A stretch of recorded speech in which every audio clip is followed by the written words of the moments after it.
Channel TV. Frank Holder here, sitting here with a comic. What would you call yourself? Because I know you're a writer, a director, producer. You do all that other stuff. Yeah. But you do improv. Right. So, improv actor. Improv actor. Okay. Mr. Jordan Black, y'all. You see him here. First of all, thank you for sitting down with us. I appreciate you taking the time. Can you explain to everybody, because we're talking about your new show, Shaded. Can you explain to everyone out there what your new show, Shaded, is? Shaded is basically a sketch comedy show where all the sketches pretty much touch on racial politics in some way, social commentary dealing with race specifically.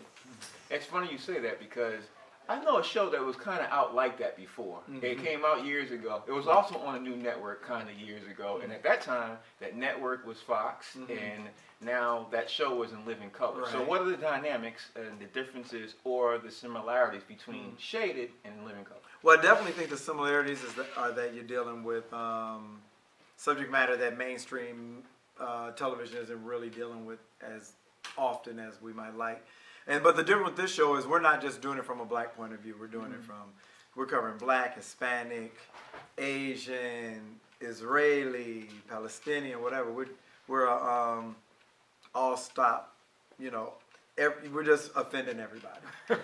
Is there a reason why you decided to say, let's just do a whole multicultural stop right here? A lot of it was because I hadn't seen it before, and I thought it was just a good, interesting way to attack comedy in a fresh way. So what got you in doing comedy improvisation versus doing stand-up?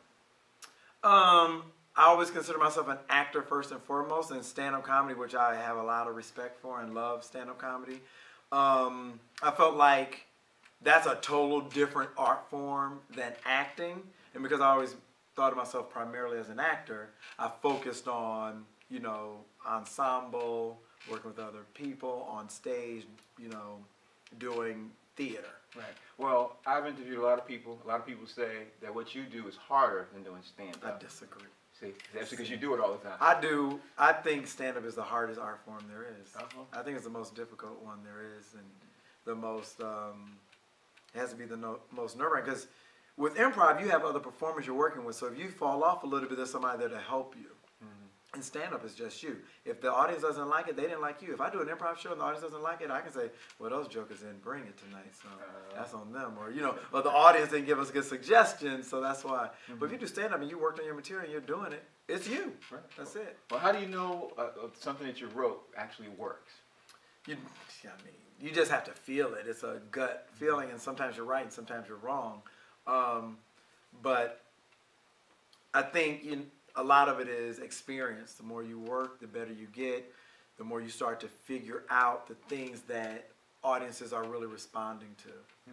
Well, the thing is, with you, what you're doing, comedy is so subjective. So how do you know you're hitting it when you're talking to other races and other cultures? How do you... When you're being honest. I think, there's that old adage, it's funny because it's true, and I always try to stick to that as closely as possible. You think that works, even though if other cultures, you think that'll work? Because some people, if you do that, they might feel offended. Well, people do get offended, but people get offended by a lot of things that other people don't get offended by. So I feel like anytime you're dealing in comedy or just art in general, there are people who might take offense to something, but you can't really concern yourself too much about that if you know the intention behind what you're doing. The intention of what we're doing is to bring cultures together and to start a conversation about some things that people don't like to talk about. But until we talk about them, they're not going to change. So comedy is a good way to get in that, because if we're all laughing together about this, then we can actually maybe see that it's not as bad as we think. Right. Well, let's fast forward. You're on the Fusion Network. Did you ever see yourself doing this for a network? Because I know you did it in theaters, things like that. Did you ever foresee that it would eventually end up on television? Well, yeah, what we're doing for Fusion is a lot different than my show, the Black version, that's a theater show, because that's completely improvised. And this is completely scripted, and it deals with, a lot of different elements and a lot of different cultures. So there's a huge difference between the two, but I am glad that Fusion was willing to look at something like this that could be conceived as controversial and say, you know what, we believe in this and we really like this, and so I am glad that the network got on board with us and wanted to do this. Well, you're doing it for a network versus doing it in front of a theater. I know you're feeding off the theater. Mm-hmm. I know that's happening. Mm-hmm. Who are you feeding off of when you're doing it for television?